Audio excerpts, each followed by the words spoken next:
Welcome back to Rise Above with Simple Healthier Living. Today we're going to make elderberry chutney out of the elderberries that I had strained from my previous two recipes.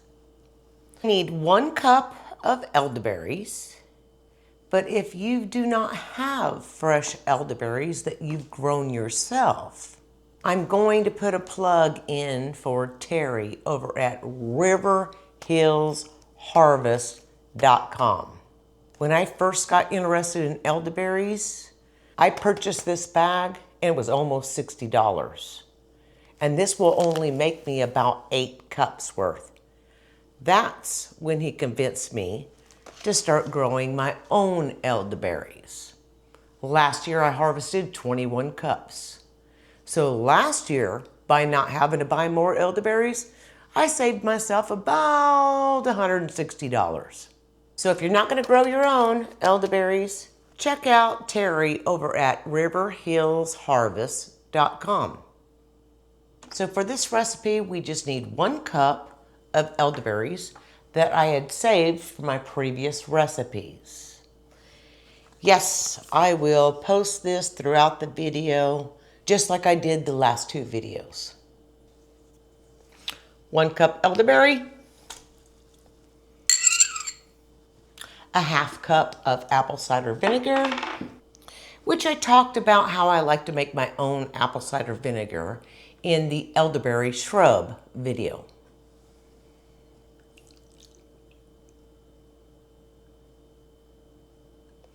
½ cup. We need 1 large apple, peeled and diced up into cubes. So if you personally have an apple tree, awesome.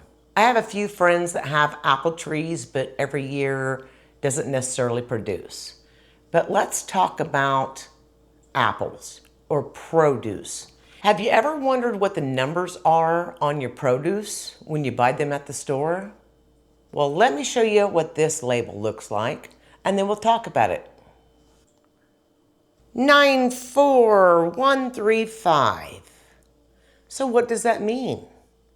I will post a little chart in this video on what the numbers mean to our produce, whether they start with a 9, whether they have 5 digits, whether they start with an 8, or whether they have 4 digits and start with a 3 or a 4.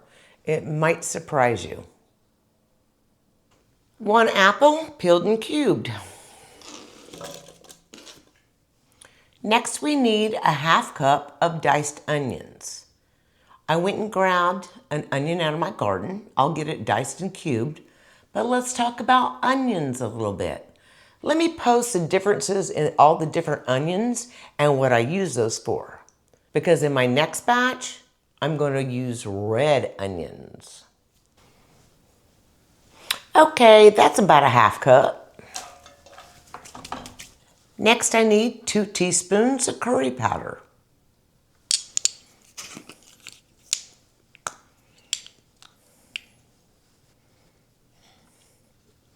That looks close.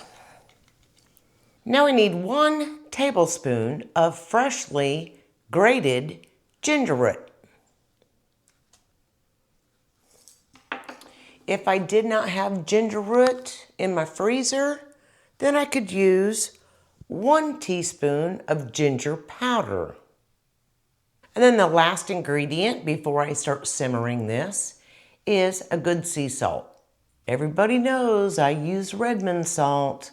I don't want to use Celtic salt or pink Himalayan salt.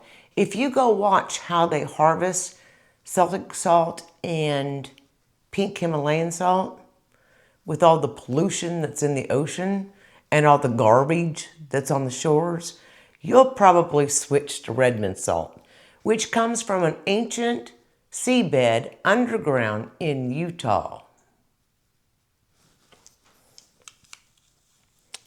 All right, that's about 1 teaspoon.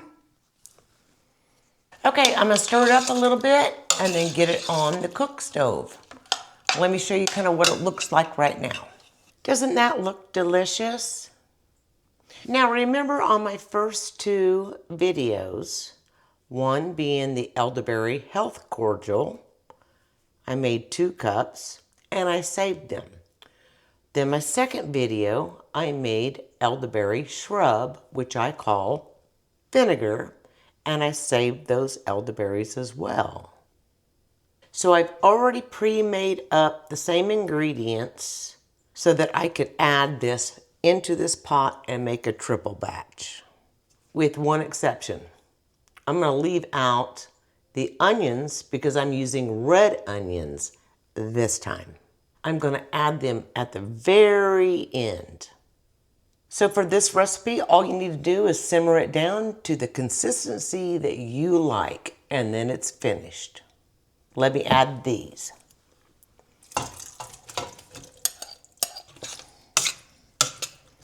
Okay, it started to simmer. I'm going to continue simmering it until it's the desired consistency that I like.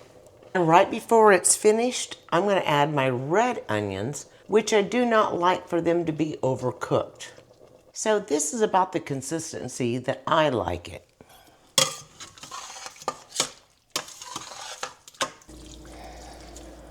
So I just add my red onions lastly and simmer just a little bit longer.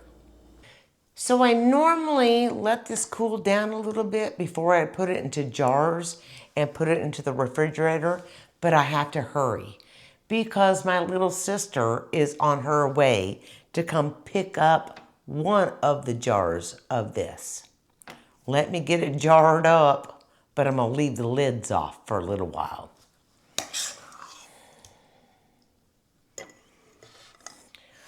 But for the rest of this,